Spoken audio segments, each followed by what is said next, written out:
Hello mga katinderito!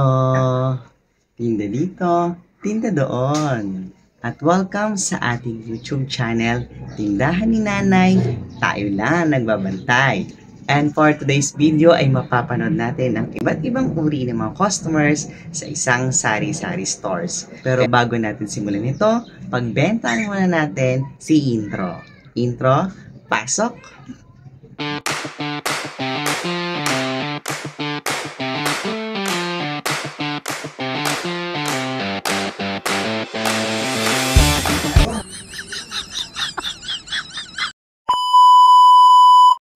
Iba't ibang uri ng mga customers sa Sari-Sari Store Part 1. Una nga sa listahan natin ay yung tinatawag nating The Pabilis.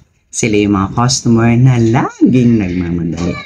Keso hodang sunog na ang kanilang kawali pag bumibili ng mantika sa aming tindahan. Pabilis! Pabilis!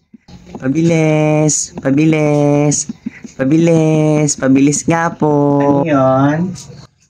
5 pisong mantika po. Pakibilisan po kasi nasusunog na po yung kawali ko. Nakasalang po kasi sa bahay. Pakibilis po yung mantika. Saglit lang, saglit lang. Okay. 5 piso, mantika. Ting mantika. Oh. Salamat po. Salamat po. Ito po yung bayad. Salamat po.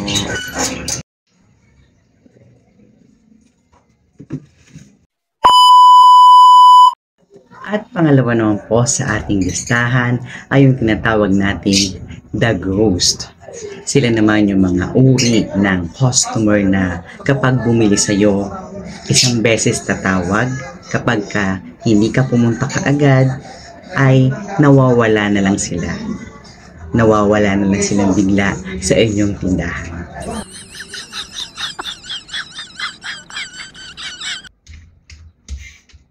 May tao ba?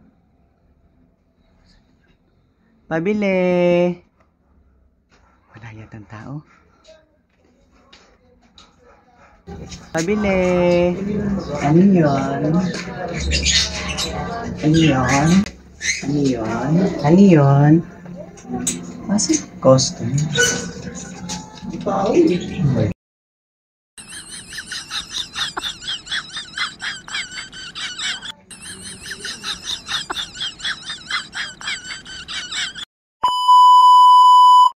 At pangatlo nga sa ating listahan ay yung tinatawag nating The Prankster.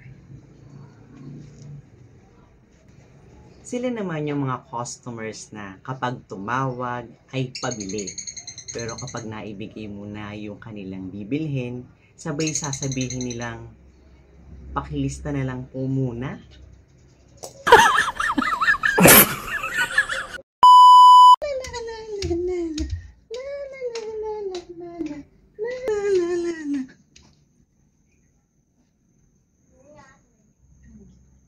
Pabili po!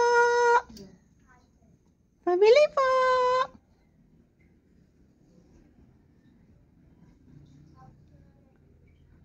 Pabili po! Pabili po! Ano yun? Ano yun? Ano yun? Kuya Tinderito, pabili daw po ako ng 10 pisong mantika. 2 pansit canton po yung kalamansi. Tapos 4 na itlog po. At saka po 1 century tuna. 10 pisong mantika. Opo kuya, opo, opo. Ano pa?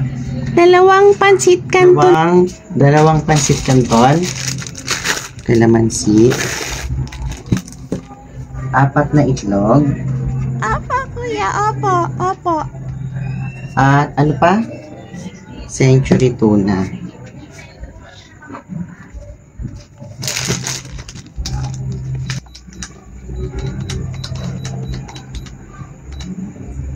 $103 lahat. Plastic. Ito yung mantika mo. Ito yung mantika. Yung pancit canton. Yung 4 na itlog.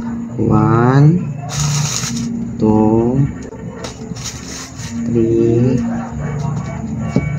4. At yung century tuna. Yan. Thank you po. Ay, Kuya Tenderito. Sabi po pala ni Nanay, ilista daw po muna ninyo itong mga kinuha ko. Ay, hindi mo naman sinabi na palista pala. Ay. Sabi po pala